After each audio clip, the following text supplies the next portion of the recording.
గిరిజన మంత్రి కూడా ఉన్నారు కదా, మనం ఎందుకు అయ్యో మాట్లాడలేదు? బ్రదర్, వాళ్ళు ఏం బ్రదర్, చిన్న ప్రాణాలు.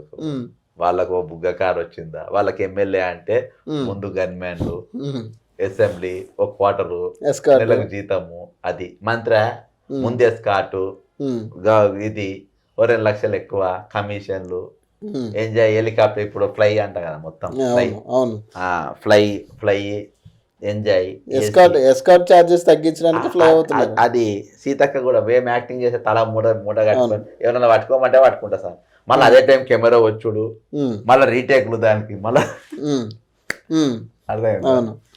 మరి వీళ్ళందరూ ఎందుకు ఇప్పుడు గిరిజనుల తరపు నుంచి మాట్లాడతాకే కదా ఇప్పుడు సీతక్కని అసెంబ్లీలో నేను ఎందుకు మాట్లాడతాను లేదు, ఆ పదవులు మేము ఎంజాయ్ చేయనికి, మళ్ళా టైం వచ్చినప్పుడు మళ్ళీ తల మీద మూట ఎక్కుతుంది, చేతిలో కట్టి వస్తుంది, చెరువు దాడుతా, మూట ఇస్తా, రీల్ తీస్తా, ఓటు వేసుకుంటా.